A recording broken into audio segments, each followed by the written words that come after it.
सोलापूर शहरातील नागेश करजगी ऑर्किड स्कूलमध्ये भव्य विज्ञान प्रदर्शनाचं आयोजन करण्यात आले होते। या प्रदर्शनाचं उद्घाटन प्रमुख पाहुणे डॉक्टर लक्ष्मण करळे यांच्या हस्ते दीप प्रज्वलन करून उत्साहात पार पडले। यावेळी तुकाराम चंद्रकांत साळुंखे, क्रांतीवीर शिवराम महिंद्रकर, डॉक्टर अशोक सोरगावी, संस्थेचे अध्यक्ष डॉक्टर कुमारदादा करजगी, स्कूलचे व्यवस्थापक अक्षय चिडगुंपी, स्कूलच्या मार्गदर्शिका मीना रत्नपारखे उपस्थित होते। यावेळी प्रमुख पाहुण्यांनी आपल्या मनोगतात विद्यार्थ्यांनी एआयच्या मदतीने आपल्या संशोधन वृत्तीला चालना देण्यासाठी अशा प्रदर्शनात सहभाग नोंदवला पाहिजे असं म्हणाले। संस्थेचे अध्यक्ष डॉक्टर कुमारदादा करजगी व संस्थेच्या सचिवा वर्षाताई विभुते यांनी विद्यार्थ्यांच्या संशोधन कल्पकतेचं कौतुक केले। या प्रदर्शन सोहळ्यातील तब्बल 490 विद्यार्थ्यांनी सहभाग घेतला होता। या बालवैज्ञानिकांनी अंतराळ मोहिमा, मंगळ ग्रह व चंद्र मोहीम, भविष्यातील रोबोटिक्स तंत्रज्ञान आणि स्वयंचलित उपकरणांचे एकापेक्षा एक सरस जिवंत मॉडेल्स सादर केले। विद्यार्थ्यांच्या या कल्पकतेने आणि आत्मविश्वासाने उपस्थितांची मनं जिंकून घेतली। सदर कार्यक्रमाचं सूत्रसंचालन शाळेच्या विद्यार्थिनी सानवी चव्हाण व संज्ञा मोहिते यांनी केले। प्रदर्शनाप्रसंगी शाळेचे शिक्षक, शिक्षकेतर कर्मचारी आणि मोठ्या संख्येने पालक उपस्थित होते। या विज्ञान प्रदर्शनामुळे विद्यार्थ्यांना विज्ञान केवळ पुस्तकात नसून ते आपल्या दैनंदिन जीवनाचा अविभाज्य भाग आहे याची अनुभूती मिळाली, अशी प्रतिक्रिया यावेळी उपस्थित पालकवर्गांनी केली। प्रदर्शनाच्या यशस्वी आयोजनासाठी शाळेतील सर्व शिक्षक व शिक्षकेतर कर्मचारी यांनी विशेष परिश्रम घेतले।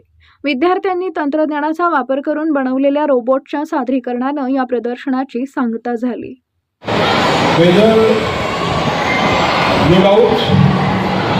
He is having motions. Whether it is having emotions? No emotions. Only emotions. Karajgi माझ्या आयुष्यामध्ये गरीब कामगारांच्या हितासाठी मी जो संघर्ष केला आणि ऐतिहासिक कार्य केलं, पण या ऐतिहासिक कार्यामुळे करत असताना मी प्रामाणिकपणे काम केल्यामुळं अनेक ऐतिहासिक घटना घडल्या। पण हे काम करताना माझ्या मुलाचा ॲक्सिडेंट झाला, माझ्या एकुलत्या त्या देवाला म्हटलं, परमेश्वरा मी संघर्ष करतो आहे, तू माझ्या एका मुलाला घेऊन गेलास, पण माझी हजार न करतो। मग मी माझ्या मुलाच्याच मी शाळा काढली एका जिद्दीनं। का तर माझ्या शाळेतली ही प्रत्येक मुलं ही माझी मुलं आहेत आणि माझ्या मुलाला जगाची स्पर्धा करावी म्हणून मी जे गेल्या 15 वर्षांचे प्रयत्न करतो आहे। या माझ्या यश येऊन मला अमेरिकेच्या कॅबिनेटमध्ये डॉक्टरेट दिली। पण आज मला सांगतो, आज हे सायन्स एक्झिबिशन भरलं आहे माझ्या एका शाळेतल्या या माझ्या माझं स्वप्न पूर्ण करण्यासाठी माझ्या मुलांनी जे एक्झिबिशन भरलं, आज 600 मुलांनी हे सायन्समध्ये एक्झिबिशन भरलं आणि मी जगाची स्पर्धा करणारी मुलं घडवण्याचं काम केलं। माझ्या स्वप्नाला साथ ही माझी मुलं देतात आणि माझा एक मुलगा गेला मी माझे हजारो मुलं माझी आहेत। त्यामुळे मी शाळेमध्ये काढायचं एकच कारण की या सोलापूरल्या मुलांनी जगाची स्पर्धा करावी आणि ते माझ्या मुलं करतात हे डोळ्यात बघतोय, याचा मला मोठा आनंद आहे।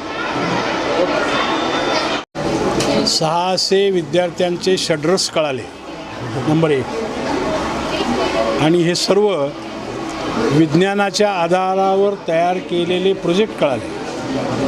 थोडीशी चाहूल लागली की या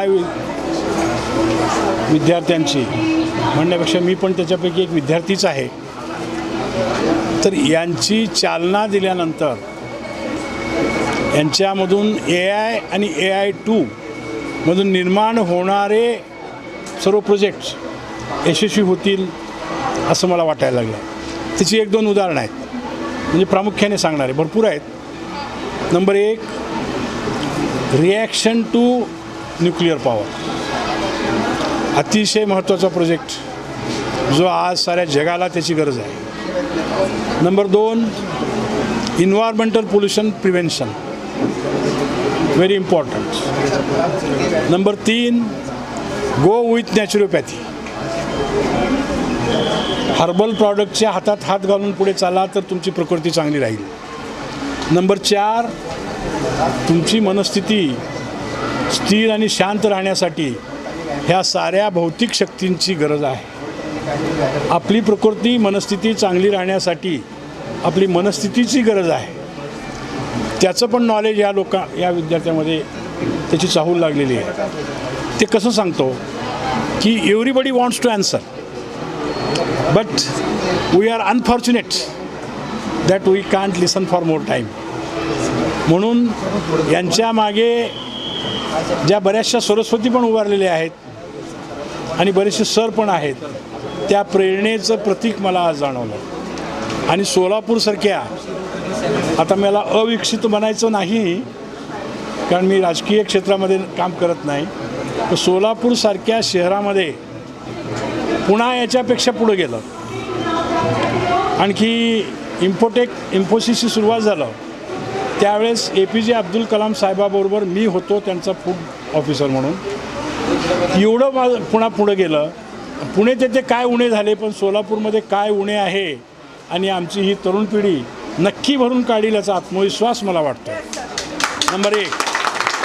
नंबर 2, आता मला जी जाणीव झाली किंवा चाहूल लागली मला की यांना ध्यानाची गरज आहे. एकचित्त एकाग्र होऊन निरुद्ध अवस्थेमध्ये जाण्याची गरज आहे. मनाच्या एकूण 5 अवस्था असतात: मूढ अवस्था, क्षिप्त अवस्था, विक्षिप्त अवस्था आणि एकाग्र एकचित्त अवस्थेमधून निरुद्ध अवस्थेमध्ये जाणं हे विद्यार्थ्यांची नाही, कुठल्याही प्रकारच्या सायंटिस्टची गरज आहे.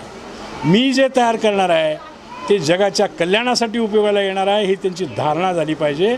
म्हणून निरुद्ध अवस्थेत गेलं पाहिजे. मी फक्त शोधच लावणार आहे अशा प्रकारची मानसिकता विद्यार्थ्याची होऊ शकते. मला सांगण्यासाठी अभिमान हे वाटतो, स्वाभिमान पण वाटतो. आपल्या भूमीमध्ये असे मुलं जन्मतात, परंतु त्यांना जे कोटिंग झालेलं आहे संस्काराचं, आता मंदिरं पण आणून उभा केली तिथे. नाव हेमा राहुल बालिंगर. मी नागेश करजगे ऑर्किड स्कूलमधली टीचर आहे. जवळपास आता 10 ते 11 वर्ष झालं मी इथं काम करते आहे. आणि दरवर्षीप्रमाणे ह्या वर्षी पण आपण या स्कूलमध्ये सायन्स एक्झिबिशन आज केलेलं आहे. इयत्ता 1ली ते 10वी हे सगळे विद्यार्थी ह्याच्यात सहभागी झालेले आहेत. जवळपास 500 ते 550 मुलं ह्याच्यात सहभागी झालेले आहेत. प्रत्येकाने आपले विचार व्यक्त मांडण्यासाठी हा मॉडेल्स, प्रोजेक्ट्स किंवा चार्ट्स तयार करून त्यांनी इथं एक्सप्लेनेशन देत आहेत. आणि हे सोडून आपल्या इथं रोबोटिक्स लॅब पण आहे, ज्याच्याकडून तिथनं पण जवळपास 6 प्रोजेक्ट्स रोबोटिक्सचे इथं तयार करून प्रदर्शित केलेले आहेत. तर ह्या सगळ्यासाठी ऑर्किड स्कूलचे पूर्ण परिवार म्हणजे स्टाफ मेंबर, आमचे मॅनेजमेंट सगळ्यांनी खूप सपोर्ट केलेला आहे. ह्याच्यासाठी thank you. Good morning everyone. My name is Atharva Rahul Jakka. This is my friend Prithviraj Vinayak Kondal. Our project topic is rain acid. Rain acid is a man-made problem. It affects nature, building and health. We reduce air pollution, use clean energy. It can prevent. Save environment today for a better tomorrow. Thank you. Good morning everyone. My name is Prithviraj Vinayak Kondal. My project name is Acid Rain. Acid rain causes by harmful gases and factories and vehicles. We should plant more trees, reduce pollution. Thank you.